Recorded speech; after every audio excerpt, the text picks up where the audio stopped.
Welcome to మెగానన్ TV burning topic. రాజకీయాల్లో శత్రువు ఎవరో మిత్రుడు ఎవరో ఊహించడం కష్టం. తృణమూల్ కాంగ్రెస్లో రేగిన తుఫానుకు ఆంధ్రప్రదేశ్కు ఒక షాకింగ్ కనెక్షన్ ఉందంటే నమ్ముతారా? పార్లమెంటు క్యాంటీన్ సాక్షిగా జరిగిన ఆ ప్లాన్ ఏంటి? దీదీకి తెలియకుండా కాషాయ పార్టీ వేసిన ఆ మాస్టర్ స్కెచ్ వెనుక ఉన్నది ఎవరు? ఆ నరాలు తెగే ఉత్కంఠభరితమైన పొలిటికల్ డ్రామా ఏంటో తెలుసుకోవాలంటే లెట్స్ వాచ్.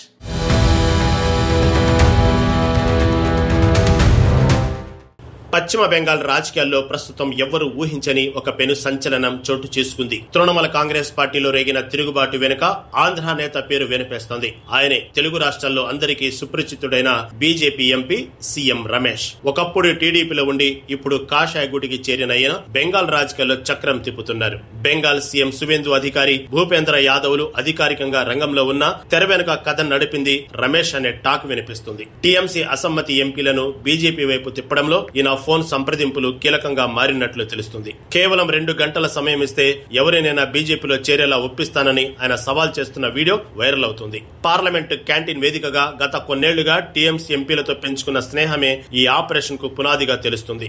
గతంలో ఆయన కుమారుడి పెళ్లికి హాజరైన శతాబ్ది రాయ్ లాంటి నేతలే ఇప్పుడు తిరుగుబాటు బావుట ఎగరవేశారు. మొత్తానికి బెంగాల్ రాజకీయ గడ్డపై ఆంధ్ర నేత నడిపిన ఈ ఆపరేషన్ ఇప్పుడు దేశవ్యాప్తంగా హాట్ టాపిక్ గా మారింది.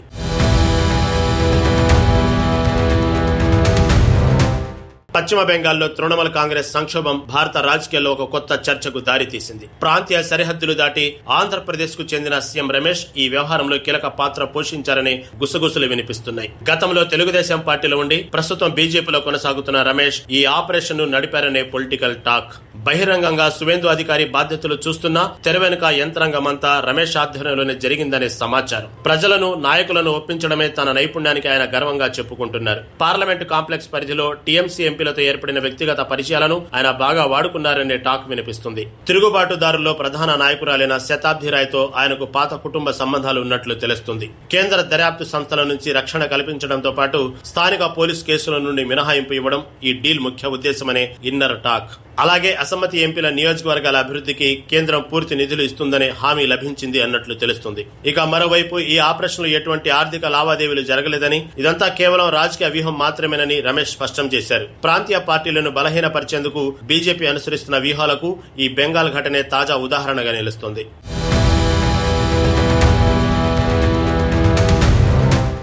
ఇక మరోవైపు మమతా బెనర్జీ కోటను బద్దలు కొట్టడానికి బీజేపీ వేసిన వ్యూహాన్ని టీఎంసీ తీవ్రంగా తప్పుబడుతుంది. ముఖ్యంగా సీఎం రమేష్ పోషిస్తున్న పాత్రను తృణమూల్ ఫైర్ బ్రాండ్ మహువా మొయిత్రా ఎద్దేవా చేశారు.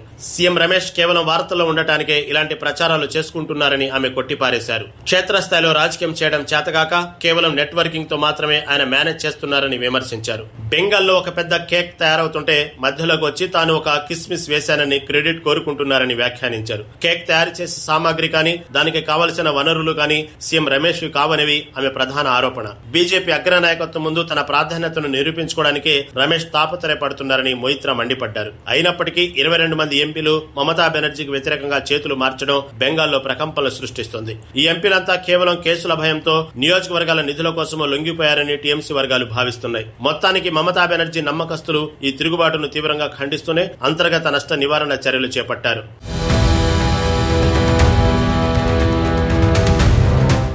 సీఎం రమేష్ నడిపిన ఈ ఆపరేషన్ భారత రాజకీయాల్లో కొత్తదేమీ కాదని విశ్లేషకులు గుర్తు చేస్తున్నారు. సరిగ్గా ఇదే తరహా సీన్ 2009లో ఆంధ్రప్రదేశ్ లో కూడా రిపీట్ అయింది. అప్పట్లో వైఎస్ జగన్ చేతిలో చంద్రబాబు నాయుడు ఓడిపోయాక తెలుగుదేశం పార్టీ తీవ్ర సంక్షోభంలో కూరుకుపోయింది. ఆ సమయంలో ఫలితాలు వచ్చిన నెల రోజుల్లోనే 4 టీడీపీ రాజ్యసభ ఎంపీలు బీజేపీలో చేరిపోయారు. అలా నాడు పార్టీ మారిన 4 ఎంపీలలో సీఎం రమేష్ కూడా ఒకరు కావడం గమనార్హం. నాడు రమేష్ పై కూడా కేంద్ర దర్యాప్తు సంస్థల నిఘా, ఐటీ రైడ్స్ జరిగాయి. తన సొంత ఎంపీలు పార్టీ మారుతున్నా నాడు టీడీపీ అధినేత చంద్రబాబు సైలెంట్ గా ఉండటం అందరినీ ఆశ్చర్యపరిచింది. కాలక్రమేణా అదే చంద్రబాబు నాయుడు తదుపరి ఎన్నికల నాటికి మళ్లీ బీజేపీతో కూటమి కట్టక తప్పలేదు. నాడు ఆంధ్రాలో చంద్రబాబు అధికారం కోల్పోయాక జరిగిన ఆపరేషనే నేడు బెంగాల్లో మమతా విషయంలో అమలు చేశారు. కాన్స్టిట్యూషన్ క్లబ్ ఎన్నికల సమయంలో పరిచయమైన జార్ఖండ్ బీజేపీ ఎంపీ నిషికాంత్ దుబేతో కలిసి రమేష్ ఈ ప్లాన్ వేశారనే టాక్ వినిపిస్తుంది.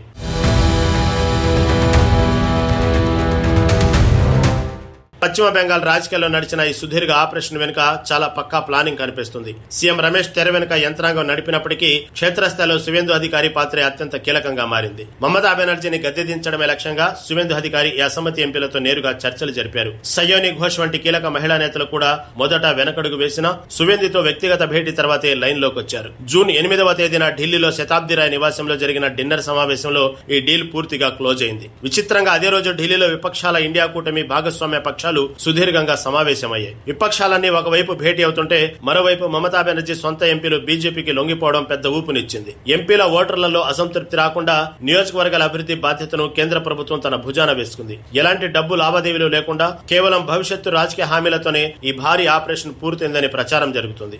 ఆంధ్రప్రదేశ్ కు చెందిన ఒక నేత ఇంత పెద్ద వ్యూహానికి డీలింగ్స్ మాట్లాడడం నిజంగానే విశేషమైన విశ్లేషకులు అంటున్నారు.